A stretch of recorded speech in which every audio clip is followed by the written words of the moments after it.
next guest, Rachel Rodgers, is a self-made millionaire and founder and CEO of Hello 7. It's a company that aims to help everyday women build seven-figure businesses. She's also the author of We Should All Be Millionaires. Yes, we should. A woman's guide to earning more, building wealth, and gaining economic power. She achieved all of this against some heck of odds. Please welcome to the TAM Found Rachel Rodgers.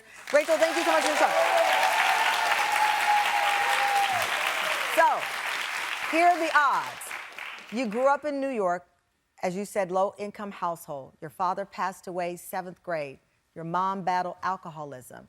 Even as a kid, though, you felt like you could beat the odds. Yes, yes. How did you, were you just born that way? Because people want to know. Yes. Because it's easy. I tell people all the time, if you look at the roadblocks, you don't see the road. But yes. I didn't learn that till my 30s. Yes. You were born this way, it seems. I think I just didn't want to struggle, right? Like, I had seen the lights going out. My parents were always stressed about money. It was just a constant weight in our household. And so I figured out pretty quickly, oh, if we had money, there'd be less arguments, there'd be less stress, there'd be less people coming to the door to say, we turning off your utilities, right? Like, there would be less struggle. And so I became really fascinated with how can I make money? And it's the type of thing where I just wanted to know. You know, I'd ask people, yeah, like, okay. Well, in the book, what do you do, right? What do you do? In the book, you say being financially poor can define who you are and shape what you think you are capable of. Yes. That said, being rich doesn't solve all problems. It certainly doesn't, but it solves a lot of them. I will be honest. Okay? It does solve a lot of them. I know that's right, somebody said. And I think when people say money's not important, I'm like, okay, well, you didn't grow up poor. Okay. Because if you grew up poor, you know money is important. All right. Yeah. I feel for it. So, in the book, you talk about we should all be millionaires, and you have an action plan. The reality is we should all be, but we're not going to all be. But that doesn't mean you can't build wealth. You can't build some money. Put some money and be like Robert and pay cash for a house. That's the goal. Correct. So you have you say first have $1 million vision. Yes. What does that mean? This is where I start with all of my clients, and it's where I started myself, where I just said, okay, what do I actually want? Okay. Right? And I started thinking about it. Well, I just want to be able to take care of my mom. I want to be able to save a certain amount every month.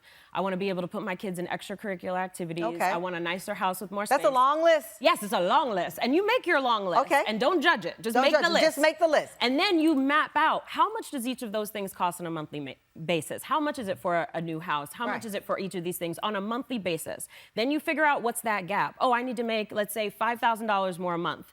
Okay. Then you start brainstorming. What are some ways that I can make more money? That's what you say. Take stock of your skill set. Yes. That's how you make the money. Correct. Okay. So now you have the vision and you know how much money you want to make, right? And so now what we're going to do is say, what skills do I have? What experiences do I have that I can teach on? Maybe you've been through a divorce and you can help somebody else go through it. Maybe you have certain experience in work or in school, right? And so you can take professional assessments like DISC, Colby, Strength Finders, all these things that will help you figure out what am I really naturally good at? And get paid for it. Yes. Okay. And then you start charging, create a little side hustle, right? You negotiate for a higher pay. We just had a woman on, True Facts, we had a woman who went to Taylor Swift concert. She made some bracelets for the whole audience.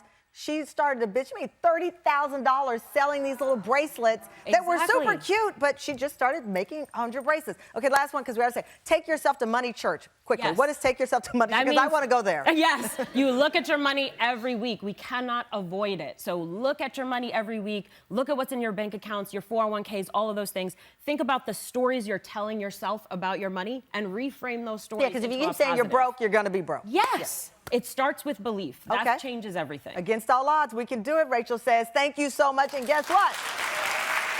Because we all should be millionaires, you're going home with your own copy.